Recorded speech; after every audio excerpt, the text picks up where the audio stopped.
Podcast Agi, saatmu beraksi.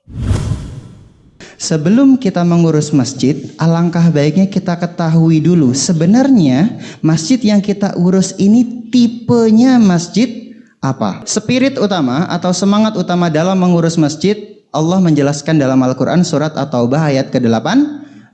Innama ya'muru masajidallahi man amana billahi wal yaumil akhir wa aqamas shalah wa ataz zakah wa lam yakhsha illallah ulaika ayyakunu minal muhtadin. Orang-orang yang memakmurkan masjid, orang-orang yang bisa membuat kegiatan di masjid, pada dasarnya adalah orang-orang yang beriman dulu di hatinya. Itu kunci utamanya. Dan insya Allah kita menjadi bagian di dalamnya. Amin ya rabbal alamin. Maka pertanyaannya, berarti fungsi masjid itu apa? Semuanya. Selama yang berkegiatan di dalamnya beriman, sosial, politik, budaya, hukum, keamanan, kesehatan, pendidikan, dan lain-lain sebagainya. Itu adalah bagian dari memakmurkan masjid. Tapi landasan dasarnya tetap iman. Dan sebagaimana yang dijelaskan hadis Rasulullah, kalau Rasulullah an Abi Hurairah, dari Abi Hurairah mengatakan ada 7 golongan yang Allah berikan di dalamnya naungan. Bahkan ada yang bilang katanya itu tiket free pass, langsung fast track ke surga. Ada orang yang pemimpin yang adil, pemuda yang menyibukkan dirinya dengan ibadah kepada Allah, dan yang ketiga adalah seorang yang hatinya terpaut ke masjid. Ya, dan ada juga setelahnya, ya mungkin 2 orang saling mencintai karena Allah, kemudian orang yang bersedekah menyembunyikan tangan kirinya, tidak tahu apa yang diberikan tangan kanannya, dan terakhir orang-orang yang berzikir kepada Allah dan mengasingkan dirinya hingga kedua matanya menangis. Dan ada juga itu satu lagi yang ketinggalan tadi, laki-laki yang jika diajak oleh perempuan yang cantik fisik, harta, pangkat sosialnya, dia menjaga diri dan menundukkan pandangan. Itu beberapa. Salah satunya adalah orang yang mu'allaq qalbuhu fil masjid. Maka jadikan 2 dalil ini sebagai landasan kita, bapak-bapak sekalian, sebelum kita melanjutkan langkah kita dalam mengurus rumah Allah ini. Kita tanamkan dalam hati kita bahwasannya ada dalil dari Allah dalam Quran dan ada dalil dari hadis Rasulullah. Nah, maka selanjutnya tinggal apa? Ati Allah, ati Rasul, dan yang terakhir wa atiu ulil amri. Pertanyaannya, adakah standar mengurus masjid dari ulil amr kita? Sebelumnya mungkin ada yang pemerintah nggak ada ini. Ternyata ada, Pak. Ternyata ada. Tapi ternyata sosialisasinya belum sempurna. Itu menjadi sebuah kendala. Oke, next ya. Dari keputusan Dirjen Bimbingan Masyarakat Islam atau Dirjen Bimas Islam, itu ada 2 yang paling utama, dan ada juga dari keputusan Menteri Agama. Jadi intinya dari Kementerian Agama pun subdit kemasjidan itu ada. Dia di bawah Dirjen Bimas Islam ada subdit kemasjidan. Untuk ketuanya sekarang namanya Pak Akmal Ruhana. Nah, nanti mungkin jika ada beberapa yang mau kontaknya bisa nanti sharing dengan kami gitu. Nah, dan ternyata ada lagi beberapa keputusan-keputusan lain. Dan yang paling terbaru dalam sistem manajemen masjid, Kementerian Agama mengeluarkan surat keputusan Menteri Agama tentang konsep masjid ramah. Bagi bapak-bapak sekalian mungkin, tapi kan pemerintah begini-begini Pak, begini-begini. Bapak Ibu sekalian, untuk saat ini kita sebagai takmir masjid, memang pedoman ini tidak menjadi sebuah pedoman yang ketiplak, enggak. Tapi setidaknya dia bisa memberikan kita pencerahan dan ide. Kita jadikan ini sebagai modal bibit untuk menumbuhkan ide-ide dan inovasi-inovasi yang baik. Oke, baik, selanjutnya boleh. Nah, dari sistem ini dibagi menjadi 3 landasan utama. Yang pertama dari segi imaroh atau pelaksanaan kegiatan. Yang kedua idaroh, kerapihan administrasi dan manajemen. Dan yang terakhir adalah riayah, pemeliharaan dan operasional. Ini konsep yang lama, Pak. Ini yang kurang lebih dari sekitar 2011 sudah dikeluarkan surat keputusannya. Tapi ternyata 2023 kemarin ada yang baru, Pak. Nah, hal yang baru inilah yang izin kami untuk sampaikan sebagai landasan kita bersama untuk ayo kita gali sedikit.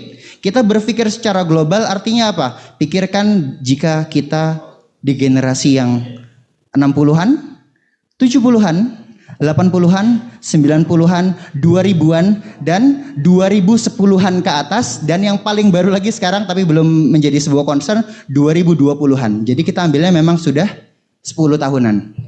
Pengelolaan masjid sendiri, Bapak Ibu sekalian, ini untuk kebutuhan administrasi saja ya.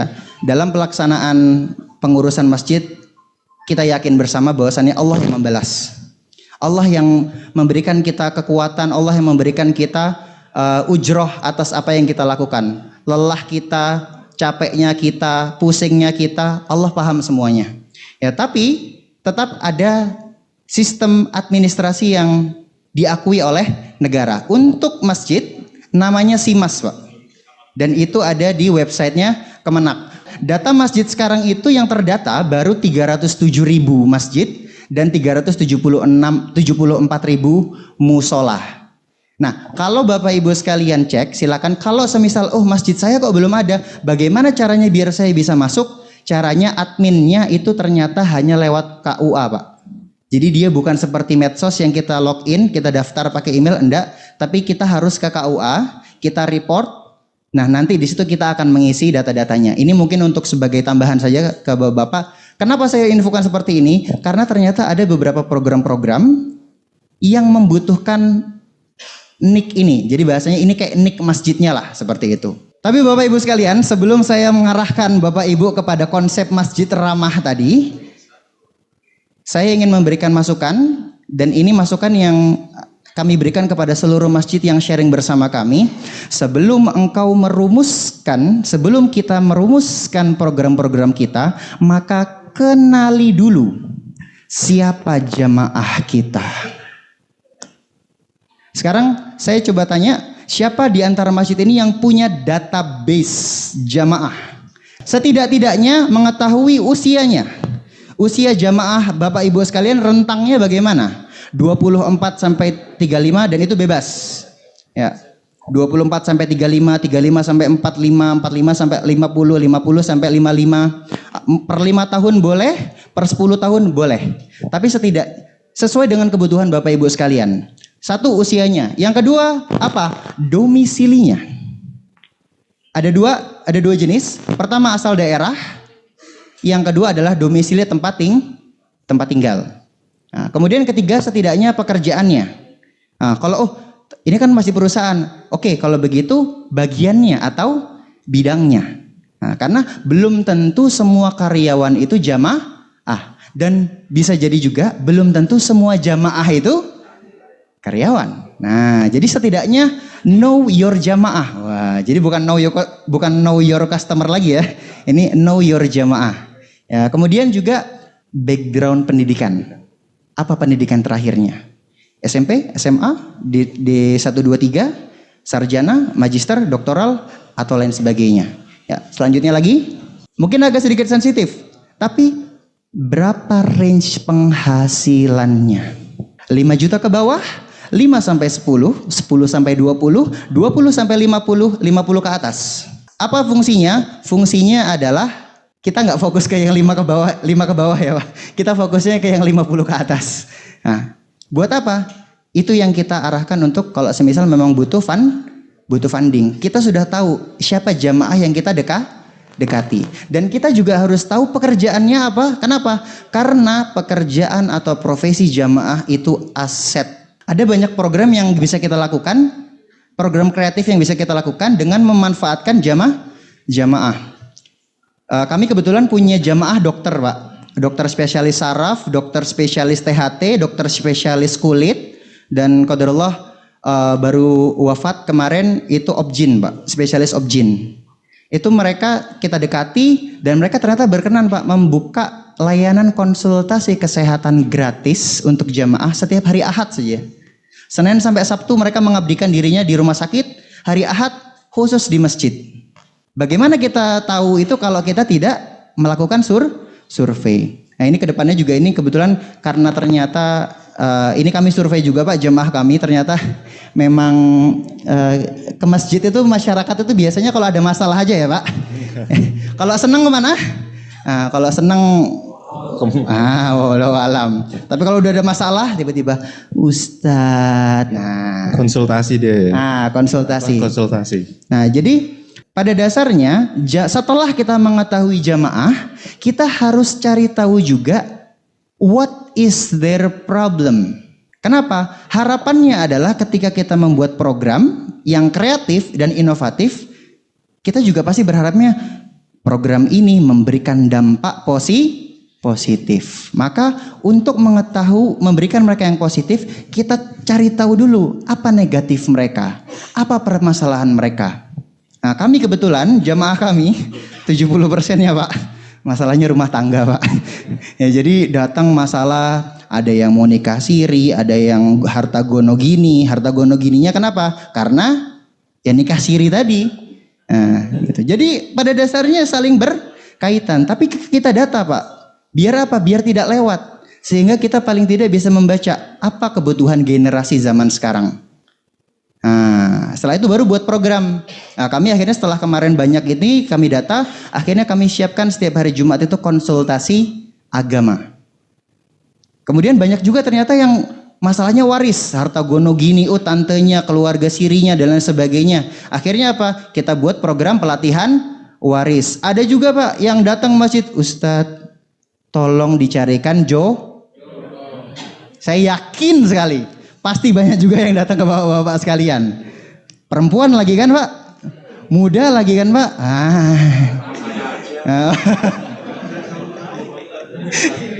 Nah, dari masalah-masalah itu barulah setelah kita punya data ini baru kemudian kita buat yang namanya program. Pak, untuk survei zaman sekarang sudah tidak terlalu ribet seperti zaman dulu Pak. Modalnya berapa? Gratis Pak. Tinggal buka Google Form. Cuman pertanyaannya, pertanyaan apa saja yang perlu ditanyakan. Ya, tadi beberapa contoh sudah kami berikan. Nanti izin mungkin ini bonus untuk peserta ini, kami akan share hasil survei kami di tahun 2022 kemarin. Sekali survei itu bukan untuk 1 tahun Pak. Bisa dipakai untuk beberapa tahun jika memang masih relevan. Nanti insya Allah akan kami share juga kepada bapak-bapak. Mungkin tidak perlu semuanya diambil, tapi setidaknya disesuaikan dengan kebutuhan jamaah masing-masing. Nah, respondennya alhamdulillah 2.600 Pak. Kita selama bulan Ramadan, kita sengaja bulan Ramadan 2.600 responden dari pagi sampai sore kita memang kerahkan tenaga, kita keluar modal dikit. Bahasanya buat yang jaga itu yang anak muda Pak. Kenapa? Generasi yang tua-tua tuh bingung kadang-kadang kalau suruh scan. Jadi tetap kita berikan mereka pelayanan, tetap diisi. Kenapa? Kita butuh datanya. Nah gitu. Apalagi yang tua-tua itu sudah tenaga sudah tidak ada, ya cukup untuk ke masjid, harta ada, waktu banyak. Nah maka di situ kita berikan mereka berikan mereka rasa, saya bisa berkontribusi loh untuk umat dan masyarakat. Nah pendekatannya seperti itu. 1 bulan Pak. Itu jamaah yang cuma sekali ke masjid pun juga kita suruh isi Pak. Karena memang ada pertanyaannya, berapa lama ke masjid? Apakah cuma sholat pulang, sholat zikir, atau sholat habis itu istirahat? Jadi memang ada beberapa pertanyaannya, nanti insya Allah akan kami share. Ya. Artinya apa? Know your jamaah first before you make a program. Di sini kita sebagai marbot, kita yakini betul kita hanyalah manusia. Tidak ada yang sempurna. Apa masjid terbaik sekarang di Indonesia? Mungkin kita semua akan bilangnya Jogokarian. Kenapa? Kekuatan media ada di situ. Kenapa dia datang terus dan sebagainya. Kebetulan izin Pak, Ustadz Syuban Rizal itu kebetulan dekat dengan kami juga. Kemarin ikut pembina mualaf nasional. Saya sharing Pak ini Jogokarian perfect banget nih Pak. Ini Pak. Alah Mas, banyak juga sebenarnya masalahnya. Jadi intinya apa Pak?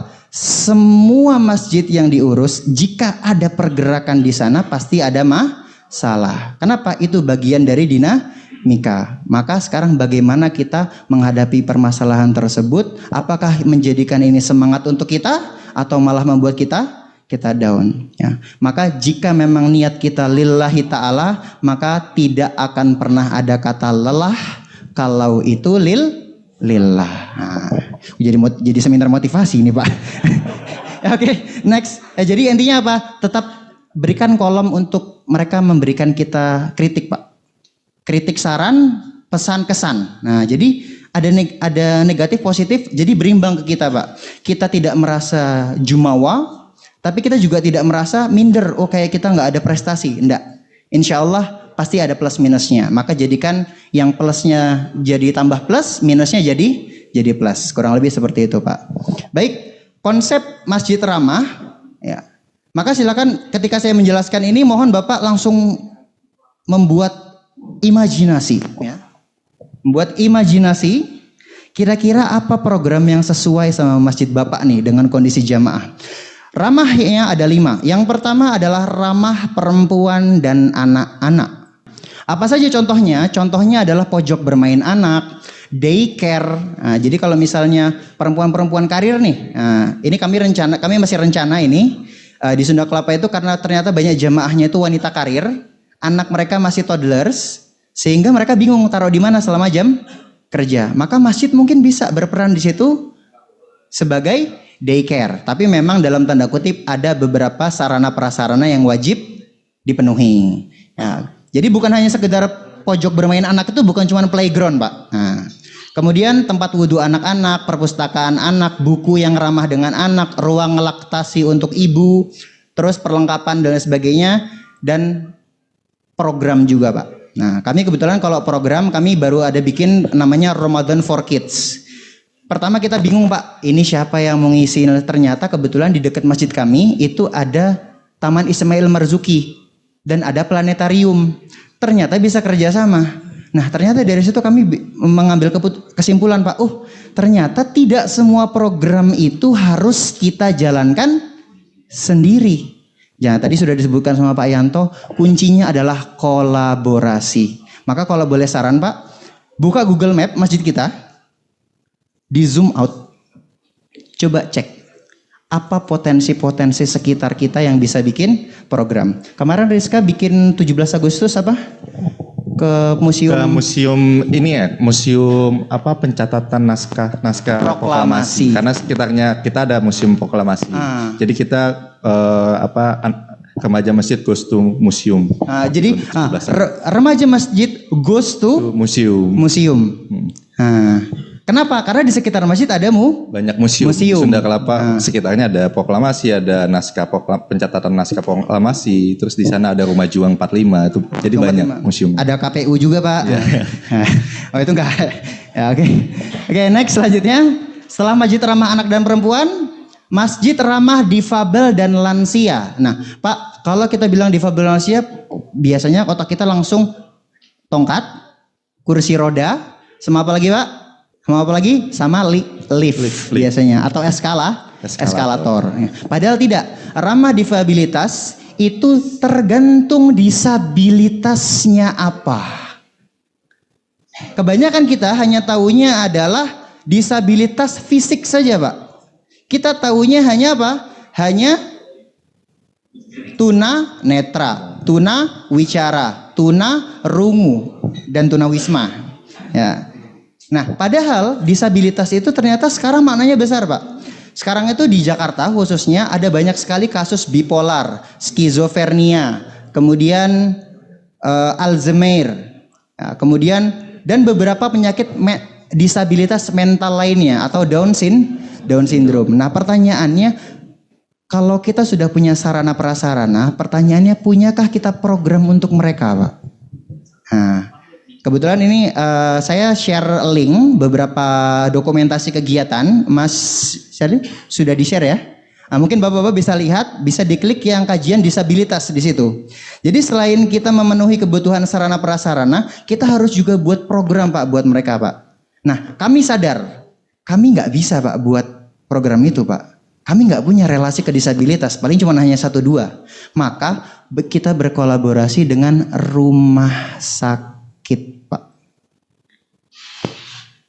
Nah, rumah sakit pasti punya pasien, dan cari rumah sakit yang mereka punya komunitas. Dan alhamdulillah kami bertemu di rumah RS yang dekat Salemba itu? Cipto. Nah, rumah sakit Cipto itu kebetulan dekat dengan Sunda Kelapa. Nah, ternyata ada komunitas juga Pak, namanya Terang Jakarta. Nah, kita berkolaborasi Pak di situ. Kita punya tempat, mereka punya tenaga, mereka punya relasi. Ayo buat kajian disabilitas sebulan sekali aja Pak. Nah, itu setidaknya kalaupun memang kita tidak bisa fundraising di situ Pak, setidaknya itu bisa melembutkan hati kita dan membuat kita bersyukur banyak sekali Pak. Nah, itu nanti boleh ditonton Pak, itu saya beberapa kali nangis itu kalau nonton itu. Ya. Oke, baik, selanjutnya kursi lipat dan lain sebagainya, itu disabilitas sudah umum lah ya. Jadi yang saya tekankan di sini, coba kita gandeng tidak hanya yang disabilitas fisik saja Pak, tapi ayo coba kita buat masjid itu ramah disabilitas mental. Nah, oke. Yang ketiga, ramah lingkungan. Kalau ramah lingkungan ini insya Allah konsepnya sangat sains sekali Pak. Daur ulang air wudhu, masjid yang eco-friendly, yang ada hijau-hijaunya, yang segar dan lain sebagainya. Dan tadi manajemen sampah ya, Pak Yanto ya, itu minyak jelantah, kertas bekas dan sebagainya, nah, itu juga bisa. Atau menggandeng komunitas anak muda yang betul. Apa? Yang memang dia ada di dalam kayak peduli lingkungan gitu. Apa istilahnya? Saya sampai lupa ini. Ya, pokoknya aktivis. Nah, komunitas aktivis lingkungan. Nah, itu ditandem, Pak. Kenapa? Karena ternyata ada juga ayat-ayat Quran yang menjelaskan tentang dunia dan seisinya. Bahkan beberapa surat dalam Al-Quran itu adalah bahan kimia. Contoh misalnya al-hadid, artinya besi. Ya, beberapa kali zahab wal fiddah disebutkan dalam Quran. Ya, dan beberapa barang tambang yang lainnya, tapi bukan tambang yang itu ya, Pak. Nah. Yeah. Kalau itu nggak usah dibahas di masjid ya, Pak. Sementara yang tambang itu nggak usah dibahas dulu Pak di masjid. Ya, tapi kurang lebih seperti itu. Artinya Pak, aktivis lingkungan bisa kita ajak kolaborasi dan kita tandemkan. Nah, kemudian selanjutnya, ramah keragaman. Pak, ini yang paling saya bingung mendeskripsikannya. Tapi kurang lebih keragaman itu maksudnya dari pemerintahan itu adalah tidak hanya satu golongan saja. Secara akidah sama, ya. Kalau perbedaannya masih furu'iyah itu kayak mazhab-mazhab yang ini, kayak sholat angkatnya di telinga, di bahu atau begini. Nah, taruhnya di dada, di perut atau ini atau lepas.